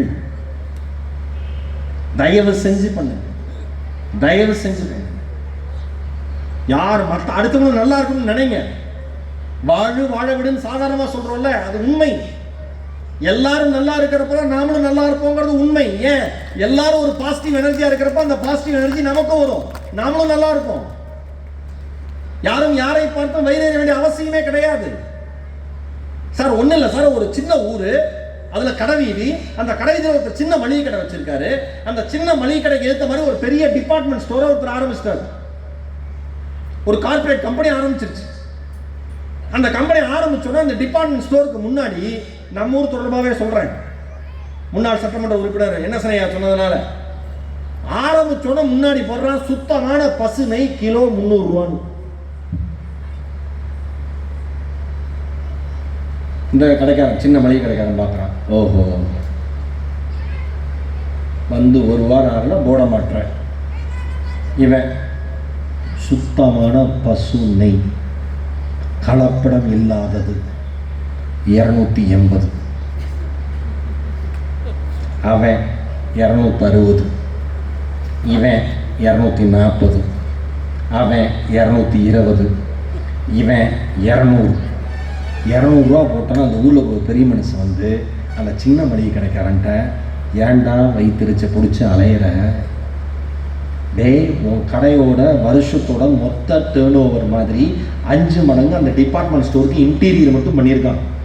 அவனோட போட்டி போட முடியாது. அவன் கார்பரேட் பண முதல்ல சாப்பிட்டு போயிடுவான். அந்த ஓனர் ஒன்றை ஏன் இந்த வேண்டாத வேலைன்னு அவ்வளோ பேசியிருக்காரு. இது எல்லாத்தையும் கேட்டு என்ன பேசுறீங்கன்னு இருக்கான். அவர் கொஞ்சம் தலை சுற்றி இருக்கு. ஏன்டா அவன் 300 ரூபான்னு போட்டால் நீ 280ன்னு போடுற, குறைஞ்சி 200 ரூபா வந்துருச்சு. 200 ரூபாய்க்கு சுத்தமான பசங்க 1 கிலோ எப்படா நீ கொடுப்பேன், எங்கடா வாங்குவேன், எப்படா லாபம் எடுப்பேன், உன்ட்ட மாட்டு பண்ணையா இருக்கு, ஏன்டா அப்படி முட்டாள்தனம் பண்ற அப்படின்னு ஒன்று. அதுக்கு அவன் சொல்லியிருக்கான், நான் தான் நெய்யே விற்கலையேன்னு இருக்கான். வந்த பெரிய மனுஷனுக்கு கிருட்டுன்னு வந்து நெஞ்சை பிடிச்சிட்டு அங்கேயே பெஞ்சில் உட்காந்துருக்காரு. இவன் சொல்லியிருக்கான், சோடா 10 ரூபா தரவான்னு இருக்கான், நீயே எடுத்துக்க அப்படின்னு இருக்காரு. அவனே 10 ரூபா ஜோப்புலேருந்து எடுத்துக்கிட்டு சோடா உடச்சி கொடுத்துட்டு அப்புறம் ஆசுவாசப்படுத்தணும்னு அவர் கேட்டிருக்காரு. அப்புறம் ஏன்டா போட மாட்டிக்கிட்டே இருக்கேன்னு இருக்காரு. அதுக்கு அவன் சொல்லியிருக்கான், என் பொண்டாட்டி தான் எவ்வளோ குறையுதுன்னு பார்ப்போம், குறைஞ்சாலும் 1 கிலோ நெய் வாங்குவோன்னு இருக்கான். சண்டையில் படிச்சது நிலைமை இப்படிதான் இருக்கு. என்ன வேணா ஆகட்டும், அடுத்த என்ன ஆகிறான்னு பார்த்துடலாம். ஈகோ தானே. நான் ஒன்று சொல்லவா, எப்ப அன்பு இல்லாம போகும், எப்ப மனுஷன் மனசுல பொறாமையும் கர்வமும் வருதோ அங்க அன்பு வரவே வராது. பொறாமையும் கர்வமும் இல்லாத இடத்துல அன்பு முகிழ்க்கும். அன்பு அப்படியே மேல அப்படியே என்ன சொல்றது, வெள்ள தனையது மலரிட்ட மாதிரி மாந்திரது முள்ள தனையது உயர்வு. அன்பு அப்படியே மேல தெரியும் எல்லாருக்கும். கர்வமும் ஈகோவும் பொறாமையும் இருக்கவே கூடாது. நான் யார் தெரியுமா, அப்பா நம்மளாம் ஒண்ணுமே கிடையாது. அண்மையில் என்னுடைய நண்பர் ஹீரோ, வளர்ந்துள்ள ஹீரோ தமன், அவர் பேரு. இப்ப ஜென்ம நட்சத்திரம் ஒரு படம் ரிலீஸ் ஆக போகுது, வரப்ப எல்லாரும் அவசியம் பாருங்க. அவர் ஒரு புத்தகத்துல ஒரு விஷயம் படிச்சுட்டு சொன்னாரு, மனுஷனுடைய வாழ்க்கையில ஒரு வயசுல இருந்து 20 வயசு வரைக்கும் அவனோட வாழ்ற வாழ்க்கையினுடைய நினைவுகள் அவனுக்கு நல்லா இருக்குமா. நம்ம எல்லாருக்குமே சைல்ட்ஹுட் மெமரிஸ் நல்லா இருக்குல்ல, கரெக்டா? எல்லாருக்கும் பழைய நினைவுகள் நல்லா இருக்கு. 20 வயசுக்கு மேல வாழ்கிற வாழ்க்கை வேகமா போயிருமா, 40 வயசுக்கு மேல ரொம்ப வேகமா போயிருமா வாழ்க்கை. அப்ப வாழ்க்கைங்கிறது ஒரு 80 வருஷம் ஒரு மனிதனுடைய சராசரி வாழ்க்கைனா 1ல இருந்து 20 வரைக்கும் இவ்வளவு தூரம் வாழ்ந்த மாதிரி இருக்கும். அடுத்த 60 வருஷம் வாழ்க்கை டக்குன்னு போயிடும். நீங்க யோசிச்சு பாருங்க, நம்ம வாழ்க்கையை கம்பேர் பண்ணி பாருங்க, அப்படிதான் இருக்கும். ஒண்ணுமே இல்லை இந்த வாழ்க்கை. ஏங்க 2025 நேற்று வந்தமா இருந்துச்சு, அதுக்குள்ளே ஜூன் 24 இருக்கும் சொல்றோமா? ஒவ்வொரு நியூ இயர் அன்னைக்கு என்ன சொல்றோம்? ஏங்க வருஷம் போனதே தெரியல. ஏன் அவ்வளவு பிஸி தலைவன்? வருஷம் போனதே தெரியல, வருஷம் போனதே தெரியல. நாள் பறக்குதா, அப்படி காணாம போயிருந்தா வாழ்க்கை. இதுல என்ன சேர்க்க போறோம்? அன்பை தவிர என்ன சேர்க்க போறோம்? சார் நான் ஒண்ணே ஒன்று சொல்லவா, உங்களிடம் பணம் வேண்டாம், பதவி வேண்டாம், அதிகாரம் வேண்டாம், சொத்து வேண்டாம், சுகம் வேண்டாம். ஏன் நீங்கள் அழுதால் உங்கள் கண்ணீரை துடைக்க ஒரு மனிதர் கூட இல்லாத யாருமற்ற மனிதனாக கூட நீங்கள் இருங்கள். இந்த ஊர்ல காங்கேயத்துல நீங்கள் அன்போடு இருங்கள். இந்த உலகம் உங்களை கொண்டாடுவதற்கு தயாராக இருக்கிறது. உண்மைதான். ஏன் நல்லவையாவன் சொல்றோமா? எவ்வளவு பெரிய ஊர்ல ஒரு ஆளை காமிச்சு நல்லவையாவன், ஏ தங்கமானவையா, வெகுளியா சொல்றோமா? இன்னைக்கு நல்லவனுக்குலாம் பழைக்க தெரியாதுன்னு பேர் வச்சுட்டாங்க. நல்ல அறிவுங்க, பழைக்க தெரியாதவன். ஏன் நல்லவன்? என்னையா வாழ்க்கை இப்படி மாத்தி விட்டீங்க எல்லாம் பேரை. அப்ப என்ன? ஒண்ணு இல்லைங்க, இந்த கர்வம் வரக்கூடாதுன்னு எல்லாரும் தெரிஞ்ச கதையா இருக்கலாம். இல்ல நான் சொல்றேன் மறுபடியும், நாரதருக்கு தான் மிகச் சிறந்த கிருஷ்ண பக்தர் ஒரு கர்வம் வந்துருச்சான் நாரதருக்கு. எல்லாம் அறிந்த இறைவன்ல நாரதா கர்வம் வரக்கூடாதரா அப்படின்னு நினைச்சிட்டு நாரதர் கூப்பிட்டான். வந்துட்டு, ஏய் எப்பயுமே என்ன நீதான் நினைக்கிற, இந்த உலகத்துல எப்பயுமே நான் மட்டும்தான் உன்னை நினைக்கிறேன். ஒரு கிண்ணத்துல எண்ணெயை கொடுத்துட்டு, இது ஒரு சொட்டு கூட சிந்தக்கூடாது, 3 உலகத்தையும் சுத்தி வான்னா. 3 உலகத்தையும் சுத்தி வந்துட்டு, இறைவா, கிருஷ்ண பரமாத்மா, நாயகனே, ஒரு சொட்டு கூட சிந்தனை கொண்டு வந்துட்டேன், 3 உலகமும் சுத்திட்டேன். எண்ணெய் கிண்ணத்தை உன் கைகளில் கொடுத்த நிமிடம் முதல் நீ திருப்பி கொடுத்த இந்த நிமிடம் வரை என் பெயரை நீ அழைத்தாயான்னு கேட்டாராம். நாரதர் சொன்னாராம், நினைச்ச கூட இல்லை. ஏன்? கையிலேயே ஒரு பிரச்சனையை கொடுத்துட்டீங்க. நான் பிரச்சனை நினைப்பனா ஒன்ன நினைப்பனாயா? ரைட். உன்னை விட சிறந்த கிருஷ்ண பக்தன் ஒருவனை காண்பிக்கவா? காமிங்க. யமுனை நதிக்கரையின் ஓரமாக ஒரு ஏழை விவசாயியை காண்பிக்கிறான். அவன் காலையில் ஒரே ஒரு முறை கிருஷ்ணா என்று அழைக்கிறான், இரவு வந்த பிறகு கிருஷ்ணா என்று அழைக்கிறான். இவ்வளவுதான். நாரதர் கேட்கிறாரு, காலையில் ஒரு தடவை சொல்றான், நைட்டு ஒரு தடவை சொல்றான், இவன் என்னோட பெரிய ஆளா? என்னாச்சு உங்களுக்கு? நான் தான் நொடிக்கு நொடி 100 தடவை உங்களை சொல்றேனே. டேய், ஒரே ஒரு பிரச்சனை, எண்ணெய் பிரச்சனை வச்சுட்டு உன்னால என்ன நினைக்க முடியல. அவன் வாழ்க்கையில ஏழை, அடுத்த வேளை சாப்பாடு கிடையாது, குடும்பத்தில் அவ்வளோ பெரிய பிரச்சனை. இன்னைக்கு விதைச்சா இந்த விதை வளர்ந்து அறுவடை செஞ்சு பணமாகுமா, தொழில் சிறக்குமானே தெரியாது. இவ்வளவு பிரச்சனைகளுக்கு நடுவேயும் ஒரு மனிதன் தொடர்ந்து என்னை 2 முறை அழைக்கிறான் என்றால் அவனே என்னுடைய சிறந்த பக்தன். நம்ம ஊர்ல மட்டும்தான் ஒரே ஒரு டியூப் லைட்டை கொடுத்துட்டு உபயம்னு லைட் வெளிச்சத்தையே மறைச்சிருவாங்க. இங்க கொடுத்ததுன்னு கிடையாதுங்க. ஒன்னே ஒன்று சொல்றேன், நான் கொடுத்தேன் கிடையாது. ஏன்? உன் மூலமாக கொடுக்கப்பட்டது என்பதுதான் உண்மையை தவிர கொடுத்தது என்பது உண்மையே அல்ல. அதனாலதான் அவங்களாம் பேசுறப்ப செஞ்சோம்னாங்க, செய்தேன்னு சொல்லலை. ஏன்? கொடுக்கப்பட்டதுதான் எல்லாம். அதுக்கு நாம ஒரு கருவி நினைச்சுங்க. வாழ்க்கை ரொம்ப சிம்பிளா இருக்குங்க. என்னைக்குமே நீங்க உங்களை பற்றி சரியாக அறிந்திருந்தால் உங்களுக்கு பிரச்சனையே வராது. இப்பதான் அதை புரிஞ்சுக்கிட்டேன். நண்பர்கள்லாம் வந்து சில நண்பர்கள் வந்து பழைய ஏமாத்திட்டு ரொம்ப வருத்தமா இருக்கும் நமக்கு மனசு. அப்ப நான் யோசிச்சேன், அவன் புத்திசாலி, நம்ம புத்திசாலித்தனம் பத்தலை, நாம இன்னும் டெவலப் ஆகணும், இப்படிதான் நினைச்சேன். மன்னிச்சுட்டு என் வாழ்க்கையை முற்றிலுமாக கிட்டத்தட்ட சிதிலமடைய செய்த ஒரு நண்பனை, சரியாக 2 வருடம் 8 மாதம் கழித்து கிண்டி கத்திப்பாரா கீழே அந்த கவர்மெண்டோட அந்த ஃபுட் கோர்ட் இருக்கு, உணவக மையம் இருக்கு, அதற்கு பின்னாடி ஒரு பார்க் இருக்கு. குடும்பத்தோடு நான் உங்களை பார்க்கணும்னா எந்த ஒரு குற்ற உணர்ச்சியும் இல்லாம பழசு எதையுமே நினைக்காம வா பார்க்கலான்னு கூப்பிட்டேன். என்னை பார்த்தவுடன் சொன்னா, நான் இந்த மதத்தை சார்ந்தவன், எங்கள் மதப்படி உங்கள் காலில் விழக்கூடாது, ஆனால் விழ வேண்டும் என்று தோன்றுகிறது. நான் ஒன்று சொல்லவா, நீங்கள் செய்த எந்த பிழையும் மன்னிப்பு கேட்பதால் ஒருவனுடைய வாழ்க்கையை சரி செய்ய போவதே இல்லை. ஆனா மன்னிச்சுட்டோம்னா நாம அதை தூக்கி எறிஞ்சிட்டு அடுத்த வேலையை பார்ப்போம். மன்னிச்சுட்டோம்னா நம்ம தூக்கி எறிஞ்சிட்டு அடுத்த வேலையை பார்ப்போம். மகாகவி பாரதி சொன்னாரு, ஏங்க மகாகவி பாரதி மாதிரி ஒரு மனிதனை, அப்படி ஒரு கவிஞனை வாழ்க்கையில நம்மளாம் சந்திக்கவே முடியாது, பார்க்கவே முடியாது. அழகா சொன்னாரு. அவர் கோவம் வரப்போல கொஞ்சம் வார்த்தையை கடுமையா பயன்படுத்துவார் பாரதி. சென்றது இனி மீளாது மூடரை திட்டாரு. ஏன் திட்டா நம்ம நல்லா ஞாபகம் வச்சுக்குவோம், கரெக்டா? அன்பா சொன்னா மறந்துடுவோம், திட்டா நல்லா ஞாபகம் வச்சுக்குவோம். பாரதி சொல்றாரு, சென்றது இனி மீளாது மூடரை, நீர் எப்போதும் சென்றதையே சிந்தை செய்து கொன்றழிக்கும் கவலை எனும் குழியில் வீழ்ந்து குமையாது. போனதே நினைச்சு வருத்தப்பட்டு கவலைங்கிற குழியில விழுந்து குமஞ்சு போயிடாதரா, காணாம போயிடாதரா. சென்றதனை குறித்தல் வேண்டாம், இன்று புதிதாய்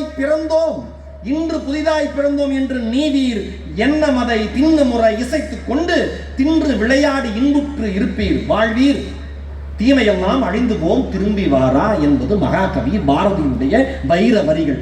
சென்றதினி மீளாது, போயிருச்சு, யோசிக்காத, அடுத்து என்னன்னு பாரு. அதே யோசிச்சா நீ வாழ முடியாது.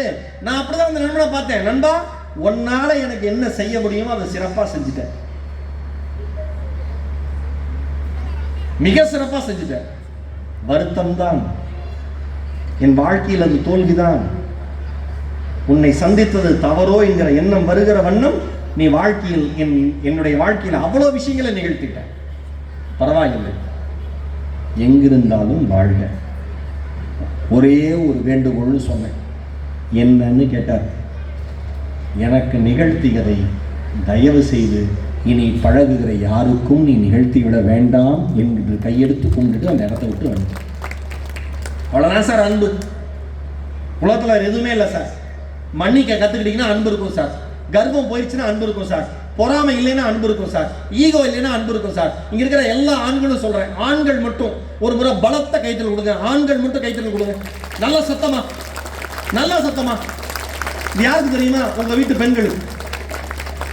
இது யாருக்கு? உங்க வீட்டு பெண்களுக்காக கை தட்டுங்கன்னா பாதி பேர் இப்படி வச்சுப்பீங்க. ஏன்னா ஆண் கர்வம் வந்துடும்ல. நீ நாசாக்கே ராக்கெட் அனுப்பலாம், இஸ்ரோல பெரிய சயின்டிஸ்டா இருக்கலாம். சட்னி ஒன் நாக்குக்கு எப்படி நல்லா இருக்கும்னு அந்த அம்மாவுக்கு மட்டும்தான் தெரியும் உலகத்தில்.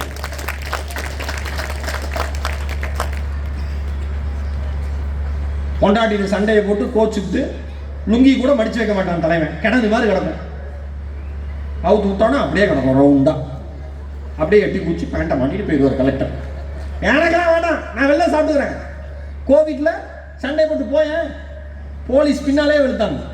எங்கடா போறது? கரெக்டா?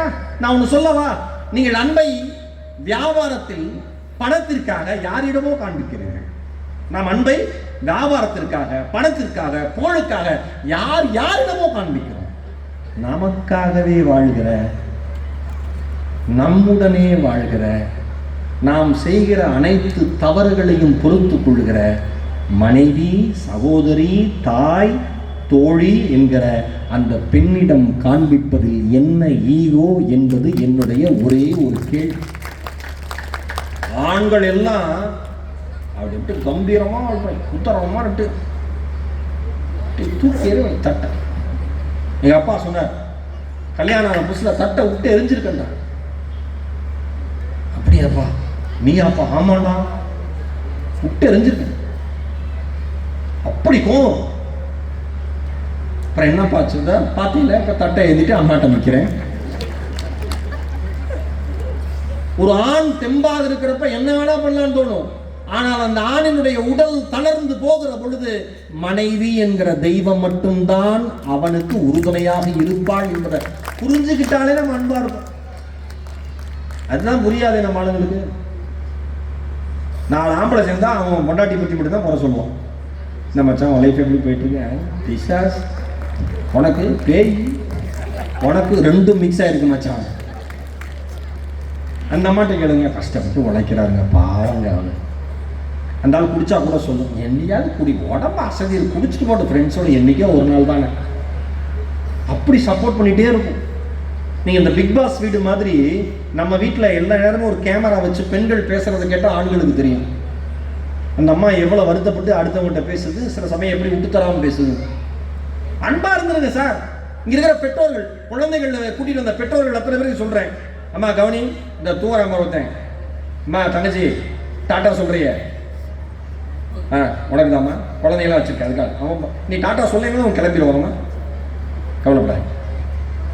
இந்த குழந்தைங்களை வச்சுருக்கிற அத்தனை பேருக்கு சொல்கிறேன், தயவு செஞ்சு இனிமேல் குழந்தைங்கள்ட்ட அன்பா இருங்க. என்னோட ரெக்வெஸ்ட். அப்படி சொன்னாலும் ஒரு பொண்ணு அவங்க அம்மா முகத்தை பார்க்குது, கேட்டுக்க மாமா சொல்றது. இன்னொன்று, எல்லா குழந்தையாலையும் டாக்டராகவும் இன்ஜினியராகவும் கலெக்டராகவும் ஆக முடியாது. அவர் எம்எல்ஏவாக இருந்திருக்கார் ஐயா. ஐயா ஒரு டிஸ்ட்ரிக்ட் ஒரு கலெக்டர் தானங்க ஐயா, ஒரு கலெக்டர் தானங்க, புரிஞ்சுக்கிட்டீங்களா? பேரண்ட்ஸ், ஒரு டிஸ்ட்ரிக்ட் ஒரு மாவட்டத்துக்கே ஒரு கலெக்டர் தான். இந்த வீட்டில் பக்கத்து வீட்டிலே கலெக்டராகவும் டாக்டராகவும் டாக்டர் எல்லாம் டாக்டரை மாறி மாறி குத்திக்க. எல்லாரும் இன்ஜினியராக நீ அவன் வீட்டை கட்டு, அவன் வீட்டை கட்டட்டும். நீ பைத்தியமாயா நீங்களாம்? அவர்கள் வாழ்வதற்காக பிறந்தார்களா, வெற்றி பெறுவதற்காக பிறந்தார்களா, இல்லை சமூகம் தருகிற அழுத்தத்திற்காக பிறந்தார்களா? குழந்தைங்களுக்கு தெரியல. நீங்க நினைக்கிறீங்க நாம படிச்ச நாட்களை விட இன்னைக்கு குழந்தைகள் படிக்கிற நாட்கள் நரகமானது. பாடத்திட்டத்தினுடைய சுமை அதிகம், சமூகம் தருகிற அழுத்தம் அதிகம். யார் க்ளோஸ் ஃப்ரெண்டுன்னு சொல்றானோ அவன் நல்லா படிப்பான், நல்லா படிக்கலன்னா முடிச்சு போச்சு. 2 பேரும் ஒரே ஸ்கூல் தானே? ஆமாப்பா. 2 பேருக்கும் ஒரே ஸ்கூல் தானே? ஆமாப்பா. 2 பேரும் ஒன்னா தானே டியூஷன் போறீங்க? ஆமாப்பா. பயப்பா எங்க வரப்போறான்னு தெரியுது. அப்ப என் கொலகாரன் கோவமா வருது எனக்கு. ஆமாப்பா. 2 பேருக்கும் ஒரே டீச்சர் தானே? ஆமா. 2 பேருக்கும் ஒரே சிலபஸ் தானே? ஆமாப்பா. அப்புறம் என்ன வெங்காயத்துக்கு நீ மார்க் வாங்கல, அவன் வாங்குனான். அவன் சொல்றான், என் அப்பா வேற, அவங்க அப்பா வேற.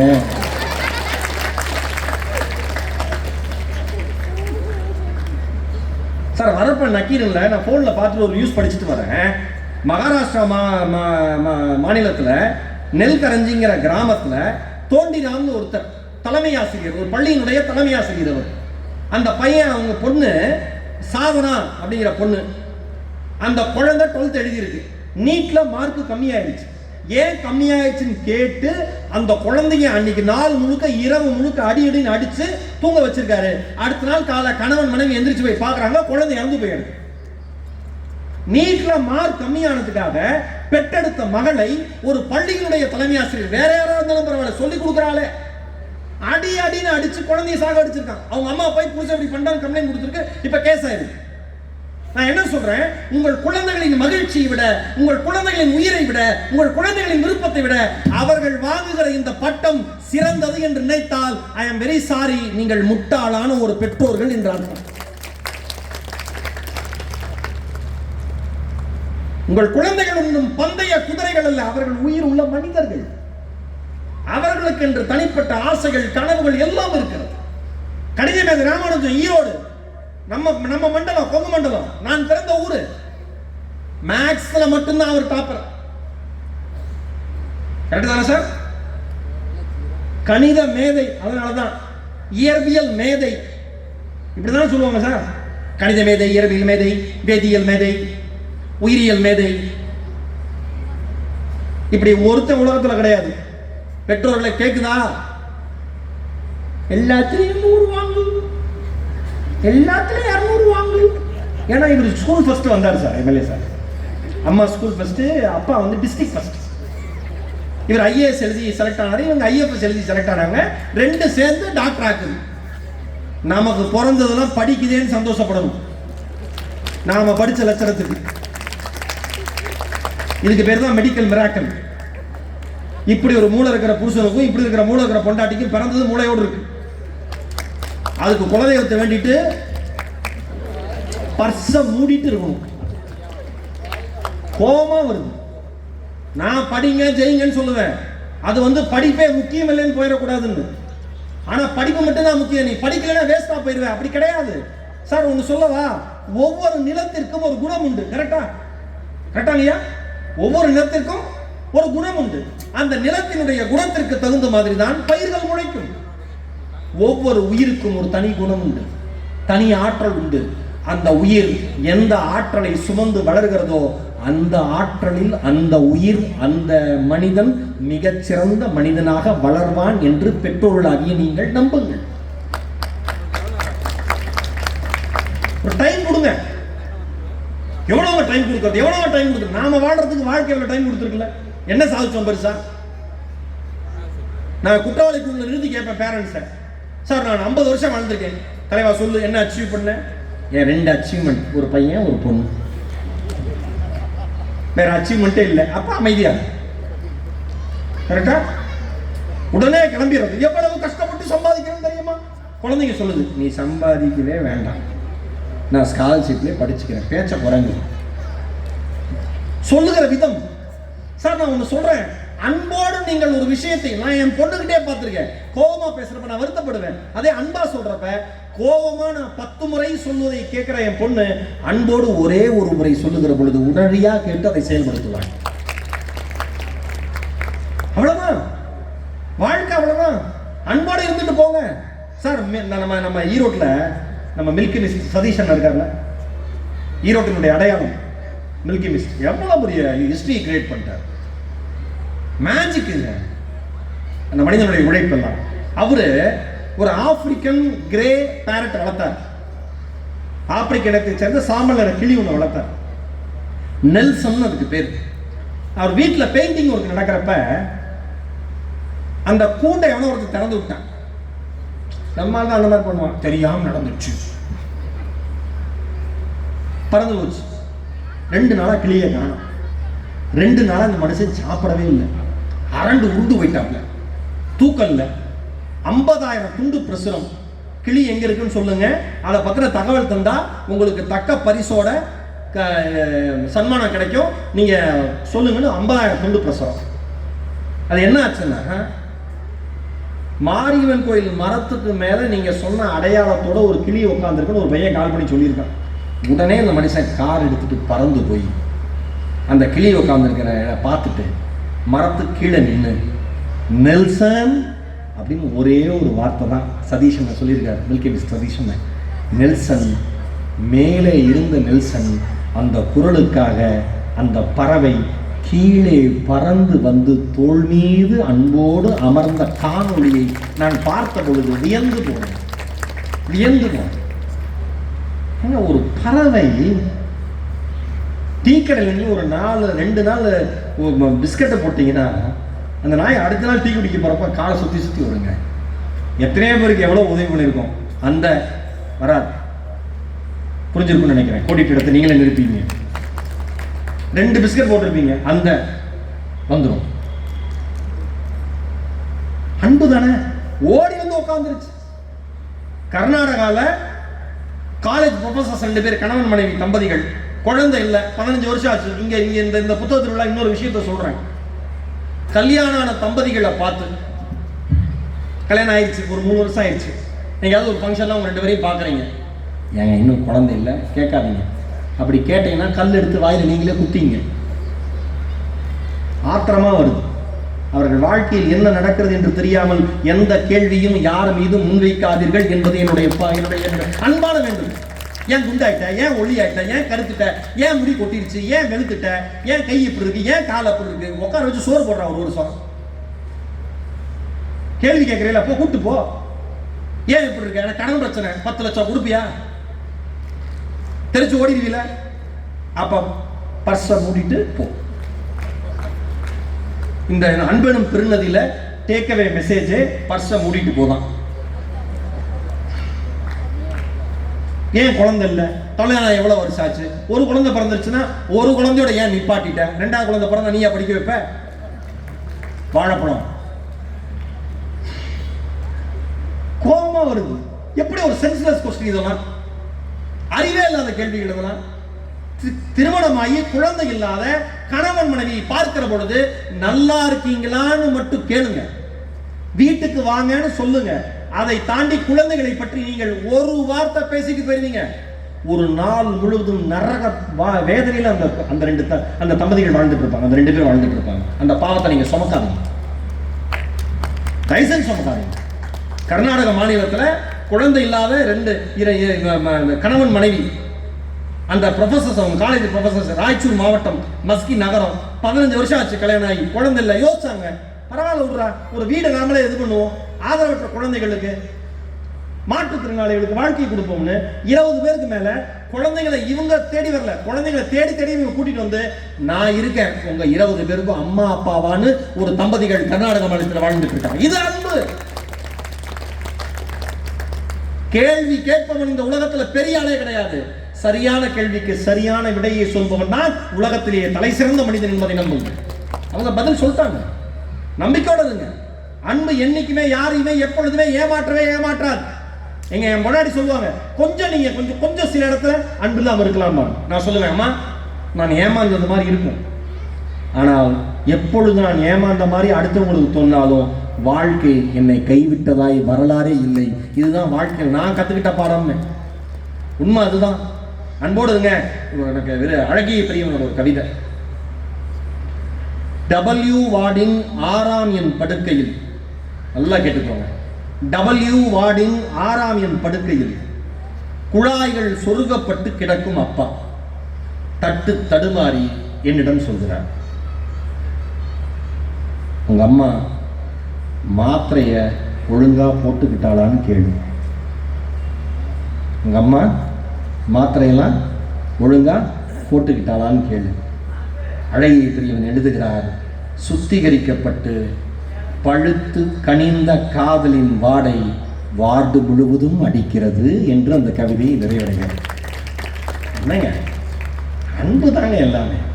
அன்பை தவிர வலிமையான ஆயுதம் இந்த உலகத்தில் வேறு எதுவுமே கிடையாது. வட இந்தியாவிலிருந்து இங்க வந்து வேலை பார்க்குறாங்கல்ல, அவங்கள்ட்ட போய் கனிவா 2 வார்த்தை பேசுங்களேன், அவ்வளோ சந்தோஷப்படுவாங்க. அவங்க தலைவிதியாங்க, இங்கே இருக்கிற ஹைவேல வேலை பார்க்கணும்னு, இங்கே ஹோட்டலில் வேலை பார்க்கணும்னு, இங்கே இருக்கிற மில்ல வேலை பார்க்கணும். அதுக்காக அவன் பிறந்தப்ப அப்படியே அங்கே கடவு கொண்டான். வாழ்க்கையுடைய சூழல் அவனை தூக்கி அங்கே போட்டிருக்கீங்க.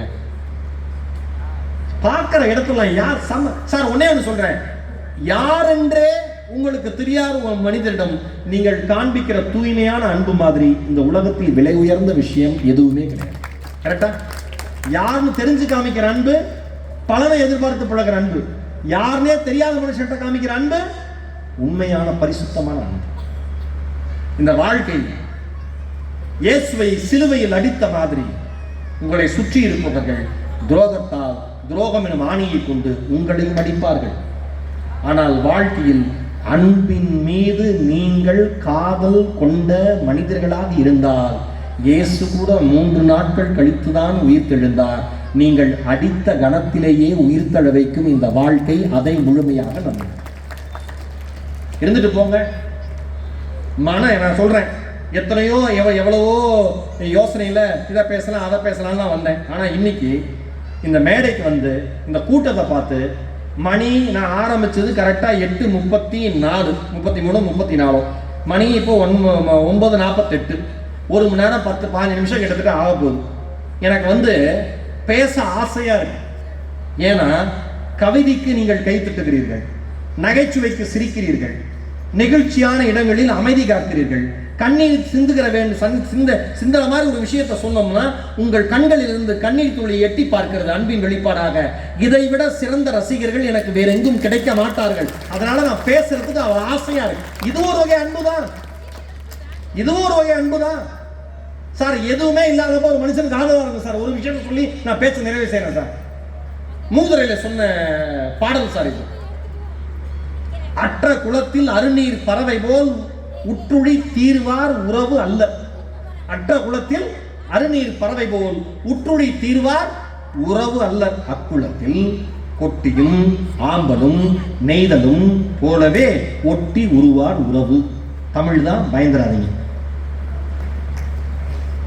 ஒரு அக்கா அதிர்ச்சியா பார்க்குது, என்னடா சொல்ற? தமிழ் தான். மூதுரை குளம் தண்ணி முழுக்க இருக்கிறப்ப பறவைகள்லாம் வந்து அமர்ந்து சந்தோஷமா பாட்டு பாடும். நாரைகள், கொக்கு எல்லா பறவையும் உட்காந்து சந்தோஷமா இருக்கும், வாழும், பாட்டுவோம். ஆனால் அந்த குளத்தில் இருக்கிற நீர் வற்றி போச்சுன்னா பறவை பறந்துடும். ஆனால் அந்த குளத்தில் இருக்கும்ல கொட்டி ஆம்பல்லாம் நெய்தல்லாம் இருக்குல்ல, அதெல்லாம் அந்த குளத்திலேயே இருக்கும். மூதுரையில் தமிழன் சொல்லித்தரான். தமிழ் நமக்கு சொல்லித் தருகிறது, டே உன்கிட்ட பணம் இருக்கிறப்ப மட்டும் உன்னை சுற்றி இருக்கிறவெல்லாம் உன் உறவல்லடா. உன்கிட்ட பணம் இல்லாத பொழுதும் யார் உன்னுடன் இருக்கிறார்களோ அவர்களே நல்ல உறவினர்கள் என்பதை தமிழ் இந்த உலகிற்கு சொல்லித் தந்தது. நண்பு காங்கேய மக்களே, இந்த அன்பை தவிர இந்த உலகத்தில் வேறு எதுவும் சிறந்ததில்லை. சில சமயம் சில பேர் தவறு செய்வார்கள். மனிதர்கள் ஆறறிவு என்று கொண்டாடப்படுகிற மனித இனம்தான் அந்த தவறை மன்னிப்போம், துரோகத்தை மன்னிப்போம், அன்பை வழங்குவோம். அன்பை தவிர மாமருந்து வேறொன்றும் இல்லை.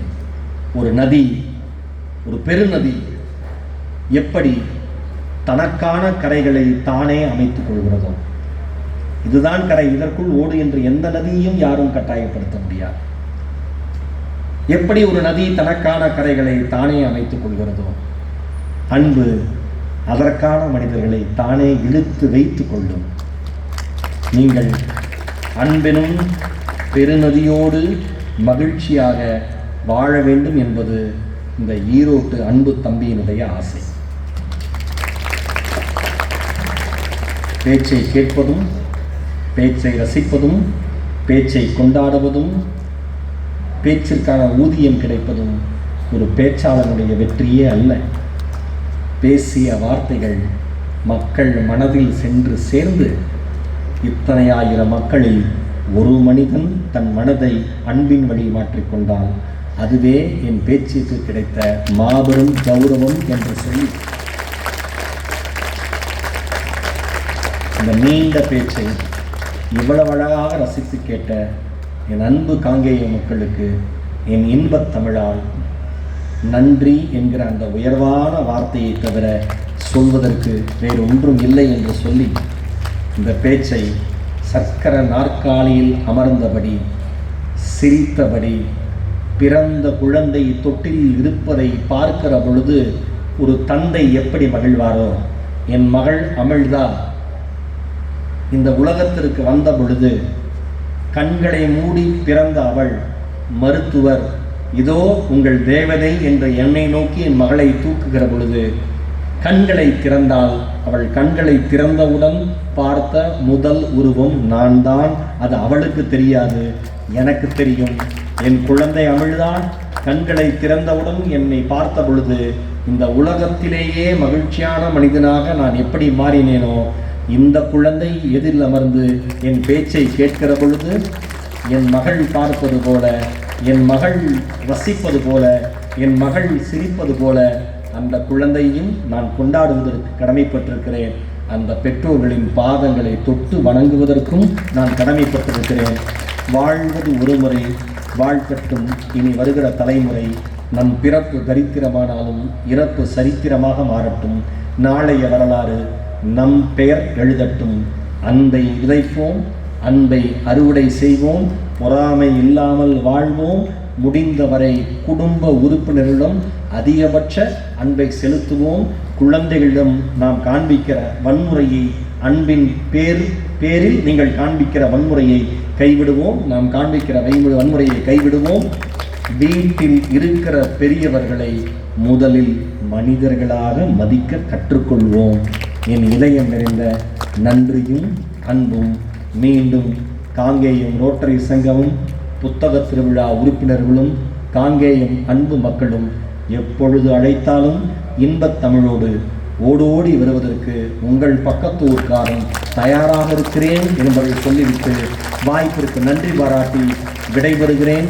நன்றி, வணக்கம், வணக்கம், வணக்கம். எனக்கு ரொம்ப மகிழ்ச்சி என்னன்னா, இந்த கேமராமேன் நின்றுட்டு இருக்காரு பாருங்க, இந்த ஃபோட்டோகிராஃபர் இருக்காரு பாருங்க, அவங்க 2 பேரும் கைத்தட்டி சிரித்து கேட்டது எனக்கு இன்னும் மிகப்பெரிய வெற்றியாக நான் நினைக்கிறேன். பல பேர் கேமரா நிற்க வச்சுட்டு என்னை முறைச்சி பார்த்துட்டே இருப்பாங்க, பயமாக இருக்கும். அவ்வளோ அழகாக நீங்கள் கேட்டீங்கன்னு உங்களுக்கு நன்றி. அப்படி இப்படி ஆடியோ இருக்குமோ என்று நினைத்தேன். நல்லபடியாக ஆடியோ அமைத்து கொடுத்து என் ரேடியோவை காப்பாற்றிய உங்களுக்கும் நன்றி. அன்பு ஒரு வார்த்தை இல்லை, அது ஒரு உயிர் வாழும் உணர்வு. அன்பை